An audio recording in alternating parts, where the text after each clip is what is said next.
ChatGPT. As a publisher, I've heard that this is potentially a massive threat to me.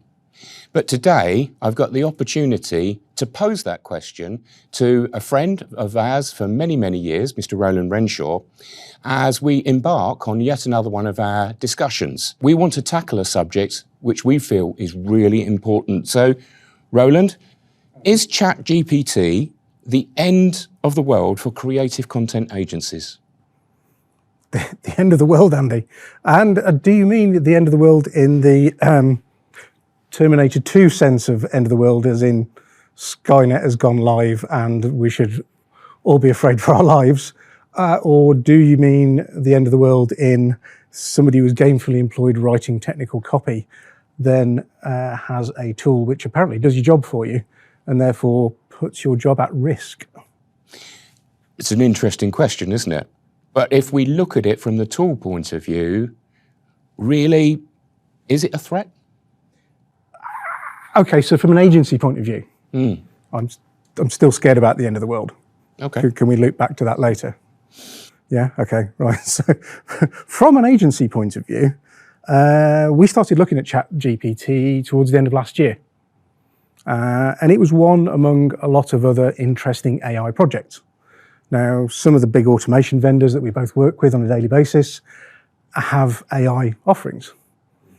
Just to pick one at random, IBM Watson has been online. It's been commercially available for a number of years now. So what's different? Why suddenly is AI a threat? And this is about understanding what an AI is, as in it's a computational ability, and what an interface with an AI is. So you're an interface with you, the Andy Quenault, which I'm talking to. ChatGPT is a human conversationally based interface with an AI. Okay. ChatGPT, though, being specific here, yes. How fast is it growing? What's the proliferation of this? Well, put it in context, okay? A lot of big apps are globally talked about in terms of how fast they proliferate. And some of them are in months. Generally, they're in years. In reality, even though you think they're only 5 minutes, they're not.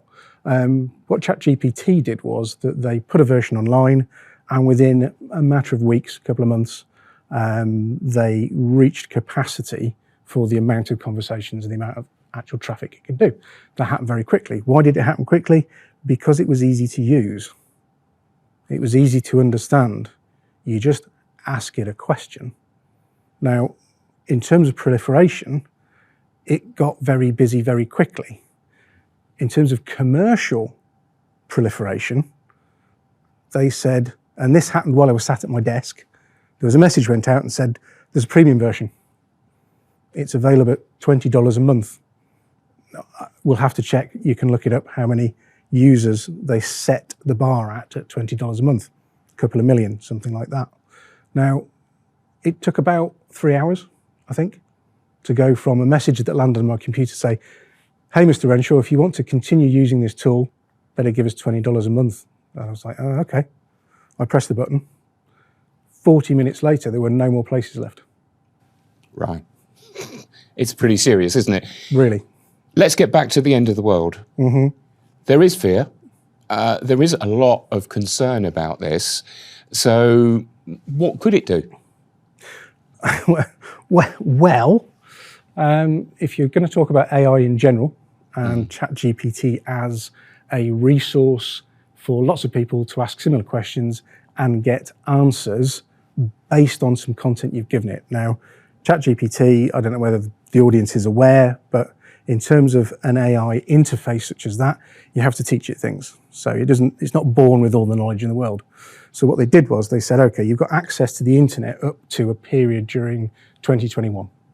So it can kind of do that thing you see in the sci-fi movies, where it sits there and reads everything. So it knows everything, does it? And at that point, they started a conversation. And a lot like those old 80s chess games where they had to teach the computer how to play chess so that you could beat Garry Kasparov. You have to teach the interface how to talk. Now, the difference here is there's a lot of power behind it. And there's some really clever algorithms, and the AI part of that is much more advanced. So the way it accesses the AI, gets the information off and comes backwards and forwards, the transactional part of what that does, not to get too boring, is much better. And what that means is you can have lots and lots and lots of conversations all at the same time.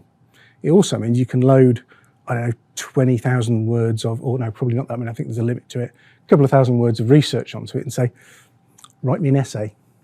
Right. And it will. And because it's conversational based, and because it's learned from a really dedicated bunch of humans who taught it how to respond, it responds like a human. But how good is it? How good a human is it? Now, we kind of looked at it and we started and we go for the premium version. We've got several technical writers in the business and they do use it as a tool. We use it for writing summaries of things that we've already written. And we use it for writing web descriptions, which is effectively a robot writing something for another robot, because you're only writing for a search engine optimization tool anyhow. Right. And it's quite useful. What we also realized is it gets stuff wrong, like really completely wrong. But it's quite convincing when it gets wrong. So are you going to trust an AI interface to make really important life decisions for you? Do I need a heart operation? I'll ask ChatGPT. Yeah. Now, an example of how it can get it wrong. I was writing for the automotive article. I said, all right, well, I'll ask it an old question. Something it will definitely know because it was pre-2021. And I was referencing a Renault Clio. Do you remember the old advert with Nicole and Papa? I remember Nicole, yeah. What the question I asked was, which actress played Nicole in the 90s Renault Clio advert? And it came back and it gave me an answer. And I think it was Nicole Garcia. And I was like, oh, okay, that sounds convincing. And I'm tapping away and I'm tapping away. And something's bugging me because it said she was a 76-year-old actress. I'm thinking, I know we're both old. I mean, we are old. So I'm thinking, right, okay, Howard, 76, damn, I'm older than I thought. And I thought, hold on a minute, I will go back to a trusted source. I Googled it. It turns out it wasn't. It was a different actress whose name I can't remember. Not that I had a poster on my wall, but it was Estelle Skornick. That's amazing that you should know that specific fact quite so accurately. So I tapped back into ChatGPT. Are you sure it wasn't Estelle Skornick? And ChatGPT went, oh yeah, you're right, it was her. Right. It gave me a really good contextual reason why it was her. Well, career and, who she spoke to and the director of the advert and all this great information. And at no point did it say, sorry, I got that completely wrong earlier. Right, okay. So just a point here that is perhaps something that we should touch on, regulation. It sounds very unregulated. What is the regulations? There is no regulation at all. Right. There are some boundaries to what's going on. In order to have an AI, you've got to have an awful lot of processing power for it to be particularly effective. So if you think of the core of what's driving these things, now that might be IBM, it might be Mitsubishi, it might be Google, but in terms of the interface, ChatGPT, then that's part of the market. And that's what we need to look at. And that's where regulation is a thing. So you say, right, you've got these big commercial outfits, Isaac Asimov, iRobot, I should not harm people. I should not teach people how to make bombs. Yeah, good idea, don't do that. And if you can code that into an AI kernel that's driving these interfaces, then brilliant, let's give it some rules of engagement. Right. Now that limits what people can use it for bad things. Now you've got to be pretty smart at the moment to write something like ChatGPT, to write an interface. And you kind of need the permission of the AI owner to interface with it. Yeah. So there's inherent regulation in there. It's the size of it, it's the cost of it, it's the knowledge you need to do it. The regulation issue that's difficult is if you can ask something like ChatGPT and it's an open interface and you can ask it a question about how to do something very naughty and it tells you, how do you know? How do you regulate? So is this a reason then? Because we've got Elon Musk calling for the cessation of development in this sector. Yes. So is this integrated into what you've just said there? In terms of should we slow down development? Well, it's an industry question at the moment, isn't it? Yeah. Can we slow this down? Is the cat out of the bag? Is Pandora's box open? Sorry, did you hear that? Yeah, I did. Yeah. Oh, bear with me. Yeah? Oh. It's the past calling, Andy. Oh, no. Do you know what they said? I could still hear you. No, they said everybody else is getting on with it anyway. No, we're not going to do that. Seriously? Suspend? Right. So you're telling me that there aren't military industrial complexes banging away at this? There isn't everybody in their room trying to develop things to do with AI? You can't suspend, you can't stop. Whatever you do, some people will go, yes, of course, I will stop that. Stop my technology moving forward. And everyone else is going to go get an iPhone. Yeah. So really, regulate, understand, let's get some kind of code of conduct, code of practice. Right. How does an AI work? How does it interface? How do you build interfaces with AIs and what are the limitations to them? Let's get some laws down. Let's get some regulation. Okay. There must be some recourse. Yeah, I think if anyone's been affected by the misuse of Bakelite in that last sketch, please do get in touch. Roland, Industry 4 was the next industrial revolution. What are you saying about AI?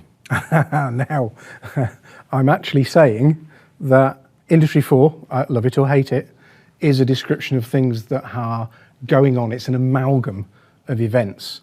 For me, it's not steam, it's not silicon, but I actually think it could be masking what is the next industrial revolution.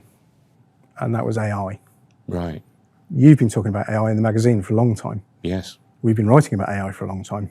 I mean, crikey, we have a division within the group who produces marketing software, VX. We're already using AI and ChatGPT, in fact, to make web forms and interactions that are far more friendly, far more human, far easier. You know, we bought in. We're there already.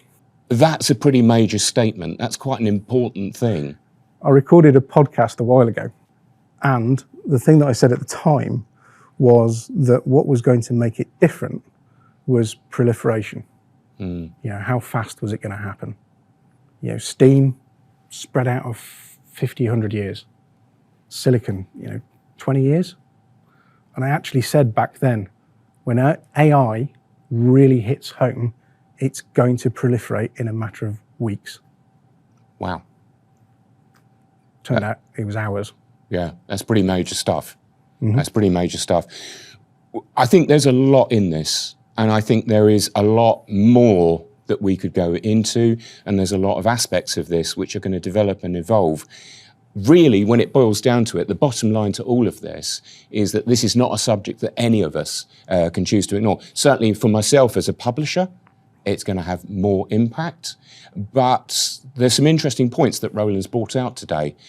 So how does it then reflect on those of you watching this at this time? Well, just like me, we're all affected by it. Everyone's affected by it. But it can be used as a positive tool. It could potentially be a threat. But the most important thing is to get an understanding of how we can best individually apply its usage. So I really appreciate the chance to once again do this. That's okay, Andy. I really appreciate the chance to talk to you about this subject. And if it's a subject that you'd like to talk about, then please get in contact. If you'd like to see how ChatGPT could work in your marketing activities, contact Roland and the team. They can help you and direct you on those points. But certainly, as a media publisher, it's something that I will be covering, will be discussing, and will be looking at very closely. Thanks ever so much for watching, and we look forward to seeing you on the next discussion. Thanks, Andy.